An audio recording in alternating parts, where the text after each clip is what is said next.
చెల్లి నువ్వు ఏమైంది ఇప్పుడు ఏమైంది నువ్వు ఇంటికి పెద్దనా నేను ఇంటికి పెద్దనా నువ్వే ఈ ఇంటికి ఈ ఇంట్లో ఎవరి మాట వినాలి నీ మాట నా మాటనా నీ మాటనే మళ్ళీ నువ్వు నీ మాట ఏంటి చెప్పు నువ్వే నాకు పెద్ద సమస్య ఏంటకి ఇప్పుడు నీ బాధ ఏంటి నాకు అసలు అర్థం లేదు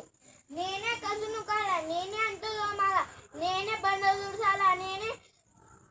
బట్టలు ఉతుకోవాలా నువ్వు ఒక్కదాన్ని చదువుకోవాలా మేము చదువుకోకూడదా నాకైతే ఎందుకు పడుతూ డాక్టర్స్ చెప్పినారు బీప్ వస్తుందని అరే అక్కడ తోముతావా